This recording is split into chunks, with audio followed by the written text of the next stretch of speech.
Corridor কোনো ছোট বিষয় নয়, তাই চট্টগ্রামের মতো জায়গায় করিডোর দেওয়ার আগে দেশের জনগণ এবং রাজনৈতিক দলগুলোর রায় নিতে হবে সরকারকে। দুপুরে পঞ্চগড়ের আটোয়ারীতে এসব কথা বলেছেন জাতীয় নাগরিক পার্টির উত্তরাঞ্চলের মুখ্য সংগঠক সার্জিস আলম। অভিযোগ করেন, অন্তর্বর্তী সরকার অনেক গুরুত্বপূর্ণ জায়গায় অবহেলা করছে, কিন্তু এখানে অবহেলা করার কোনো সুযোগ নেই। সার্জিস বলেন, পৃথিবীর ইতিহাসে করিডোরের নাম করে বিদেশি এজেন্ট, গোয়েন্দা সংস্থা, বিভিন্ন দেশ এবং ইউএন ঢুকেছে বিভিন্ন দেশে।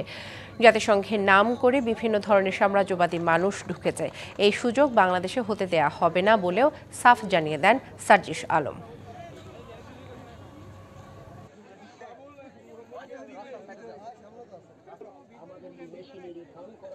পার্বত্য চট্টগ্রামের মতো গুরুত্বপূর্ণ জায়গায় এই যে করিডোর দেয়া, তার পূর্বে বাংলাদেশের জনগণের রায় লাগবে। ইউএনের নাম করে বিভিন্ন ধরনের সাম্রাজ্যবাদী চিন্তা ভাবনার বিভিন্ন মানুষ ঢুকেছে, রাষ্ট্র ঢুকেছে।